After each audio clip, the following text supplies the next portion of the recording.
देख ले प्राणी जरा दर्पण में हो, देख ले कितना पुण्य है कितना पाप तेरे जीवन में।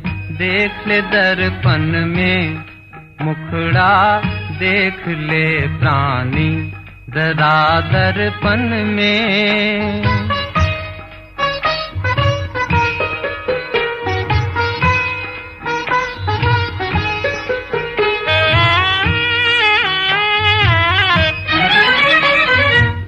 कभी तो पल भर सोच ले प्राणी क्या है तेरी कर्म कहानी।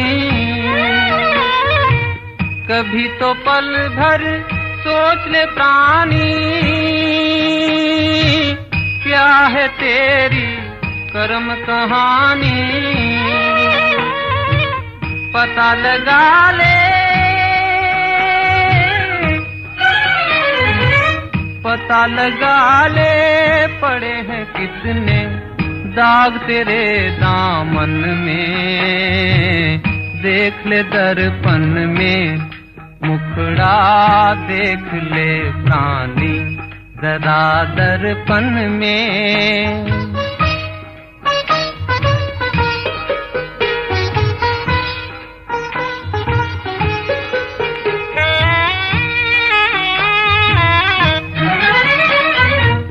खुद को धोखा दे मत बंदे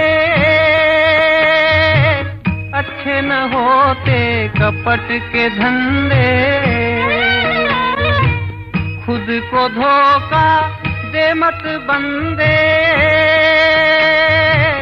अच्छे न होते कपट के धंधे। सदा न चलता सदा न चलता किसी का नाटक दुनिया के आंगन में।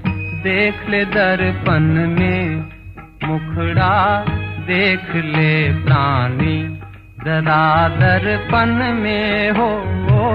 देख ले कितना पुण्य है कितना पाप तेरे जीवन में। देख ले दर्पण में मुखड़ा देख ले। ओम शांति 23/6/2026 प्रातः मुरली। ओम शांति। बाप दादा मधुबन।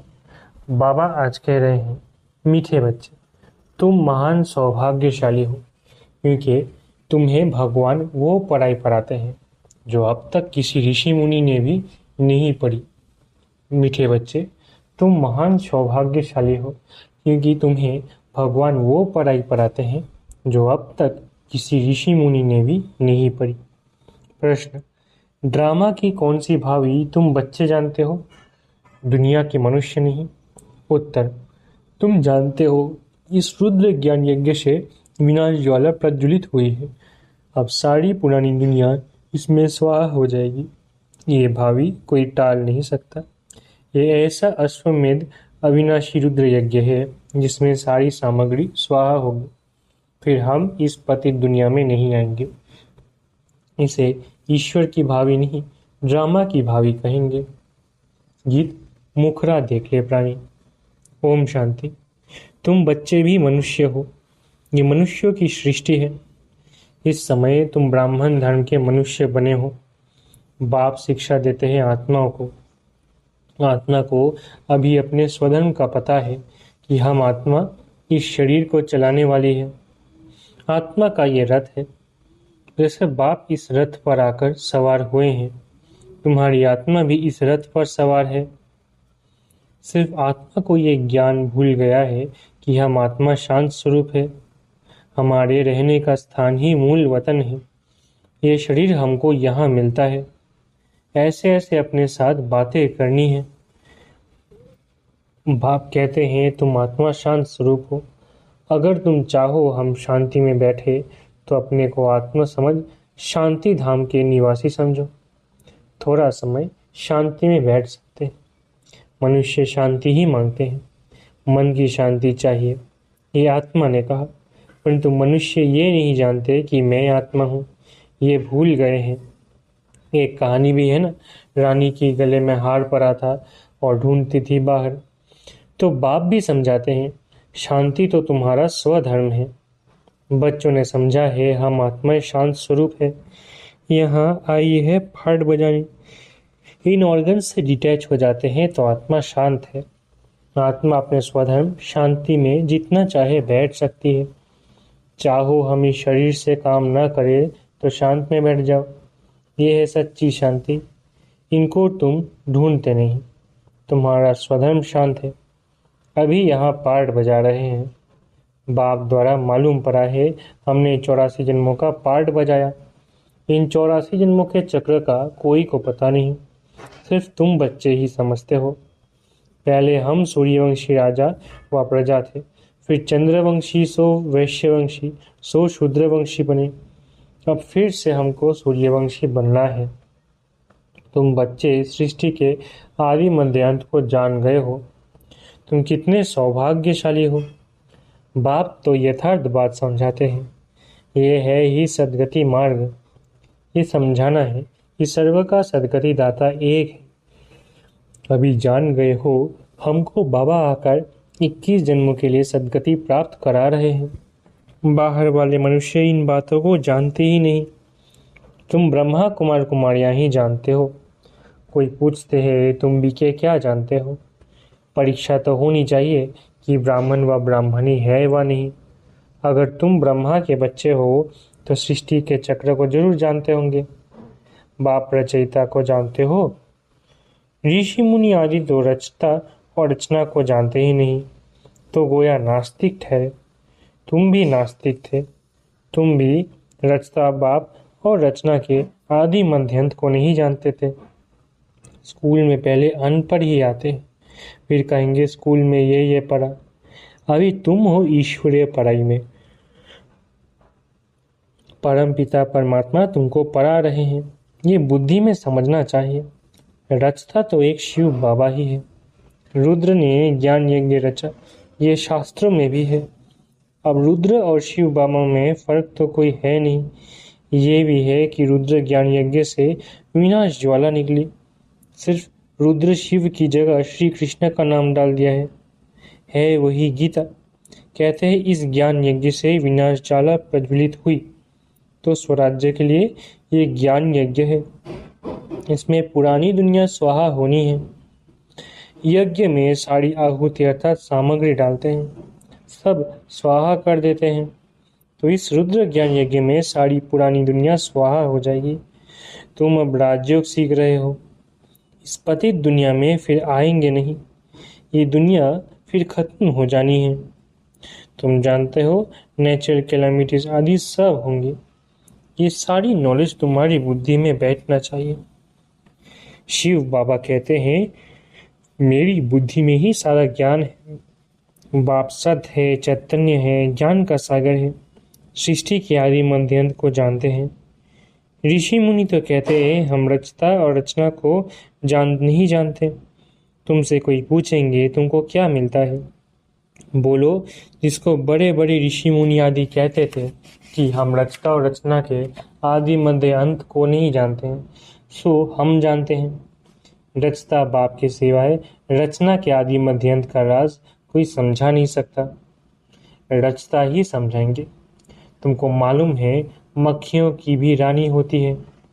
रानी के साथ पीछे पीछे सब मक्खियाँ जाती है। रानी अर्थात माँ के साथ उनका कितना संबंध है। बेहद का बाप भी आते हैं तो सभी बच्चों को साथ ले जाते हैं। तुम जानते हो बाबा आया हुआ है, हम आत्माओं को साथ ले जाएंगे शांति धाम में। फिर से हमारा सत्युग का पाठ शुरू होगा, जिस पाठ बजाने के लिए तुम ये देवी देवता पद पा रहे हो। यहाँ तुम आते ही हो मनुष्य से देवता पद पाने। सब गुण यहाँ धारण करने हैं। इन लक्ष्मी नारायण जैसा बनना है। इनको दिव्य दृष्टि के सिवाय कोई देख न सके। अभी तुम जानते हो हम सूर्यवंशी देवता बनेंगे। तुम्हारी बुद्धि में है कि स्वर्ग की राजधानी कैसे स्थापन होती। सतयुग में था ही देवताओं का राज्य, किंतु देवताओं के राज्य में भी फिर राक्षस आदि दिखाए हैं। ये कोई जानते ही नहीं। भारत कितना पवित्र था, महिमा भी गाते हैं सर्वगुण संपन्न, उन्हों के आगे माथा भी टेकते हैं। मंदिर भी बहुत बने हुए हैं, किंतु ये पता नहीं कि आदि सनातन देवी देवता धर्म सतयुग का कब और कैसे स्थापन हुआ। भारत जो इतना ऊंच था वो नीच कैसे बना, ये किसको भी पता नहीं है। कहते हैं ये भावी बनी बनाई है, किसकी भावी है वो भी नहीं समझते। ड्रामा की भावी समझे तो समझ में आए। ड्रामा का रचयिता, क्रिएटर, डायरेक्टर कौन है? सिर्फ कह देते हैं ईश्वर की भावी। ड्रामा कहने से ड्रामा के आदि मध्य अंत को जानना चाहिए। सिर्फ किताब पढ़ने से ड्रामा का पता नहीं पड़ सकता, जब तक जाकर कोई ड्रामा देखे नहीं। जैसे अखबार में भी पढ़ा था, एक श्री कृष्ण चरित्र का ड्रामा बना हुआ है, तो देखने बगैर कोई समझ थोड़ी ही सकता है। देखेंगे तब समझेंगे ड्रामा में ये सब होना है। तुम बच्चे भी ड्रामा को अभी समझते हो। मनुष्य कहते हैं वर्ल्ड की हिस्ट्री ज्योग्राफी का ये चक्र फिरता रहता है, परंतु कैसे फिरता है ये किसको पता ही नहीं। नाम भी लिखे हुए हैं, सतयुग, त्रेता, द्वापर, कलयुग, फिर संगम युग, परंतु मनुष्य ने समझ लिया है युगे युगे आते हैं। सतयुग त्रेता का भी संगम होता है, परंतु उस संगम का कोई महत्व नहीं, वहां तो कुछ होता नहीं। ये बातें तुम जानते हो। सतयुग सूर्यवंशियों ने फिर चंद्रवंशियों को राज्य कैसे दिया? ऐसे नहीं कि चंद्रवंशियों ने सूर्यवंशियों पर जीत पाई, नहीं। जो चंद्रवंशी का राजा होता है तो सूर्यवंशी राजा रानी उनको राज्य भाग्य का तिलक दे तख्त पर बिठाते हैं। राजा राम, रानी सीता का टाइटल मिलता है। किसने दिया? कहेंगे सूर्यवंशियों ने ट्रांसफर किया। अब तुम राज्य करो। जो सीन तो तुम बच्चों ने साक्षात्कार में देखी है, बाकी कोई लड़ाई आदि नहीं लगती है। जैसे किसको राजाई दी जाती है वैसे देते हैं, उनके पैर आदि धोकर उनको राज्य तिलक देते हैं। वहाँ कोई गुरु गोसाई तो होते नहीं है। अब तुम बच्चों की बुद्धि में है, हम दैवी स्वभाव वाले बनते हैं। सूर्यवंशी चंद्रवंशी राज्य में हम कितने सुखी होंगे। बाबा हमको दुख से निकाल सुख में ले जाते हैं, और कोई सुखी बना न सके। साधु लोग खुद भी चाहते हैं हम शांति धाम में जाए। बाप कहते हैं मैं इन साधुओं आदि का भी उद्धार कर सबको शांति धाम में ले जाता हूँ।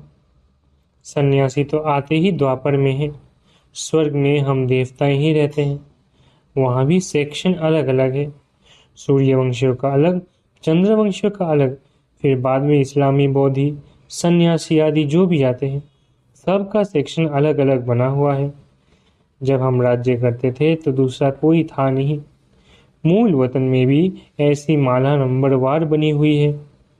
आदि सनातन देवी देवता धर्म वालों की है पहली बिरादरी, फिर और बिरादरियां निकलती हैं।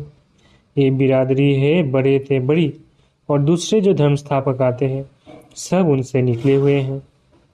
तुम कहेंगे इस्लामियों की है सेकंड नंबर बिरादरी, फिर बौद्धियों की बिरादरी थर्ड नंबर, हम हैं फर्स्ट, बाकी हद की और छोटे छोटे तो लाखों होंगे। यहाँ तो मुख्य है 4 बिरादरियाँ। पहले पहले हम आते हैं, फिर इस्लामी, बौद्धि, कृष्ण नदी आते हैं।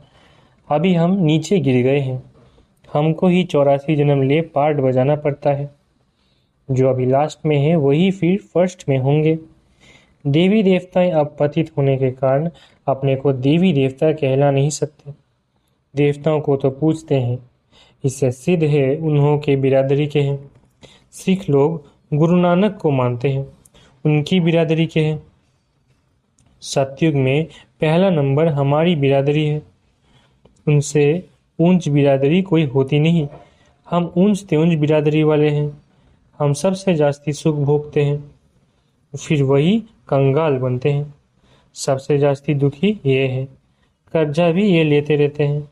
कितने साहूकार थे, अब कितने के गरीब है, सब कुछ गंवा बैठे हैं।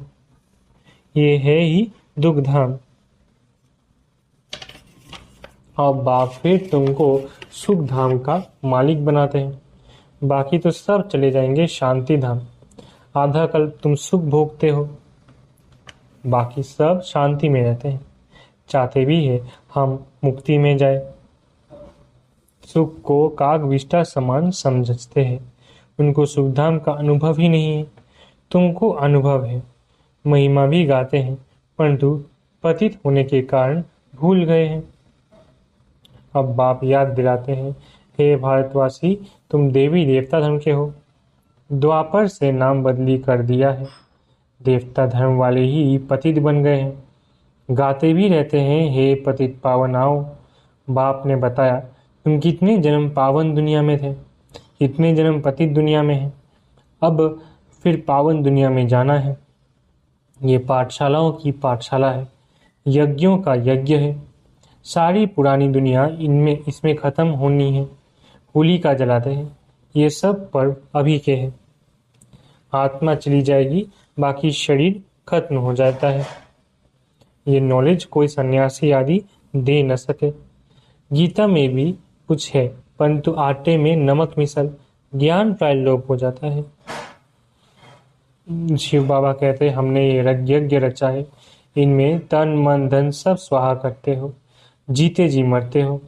ये ज्ञान तुमको अभी मिल रहा है। अच्छा, मीठे मीठे सिखलत है बच्चों प्रति माता पिता बाप दादा का यात्रा गुड मॉर्निंग। रूहानी बाप की रूहानी बच्चों को नमस्ते। हम रूहानी बच्चों की रूहानी माता पिता बाप दादा को याद प्यार गुड मॉर्निंग और नमस्ते। धारणा के लिए मुख्य सार।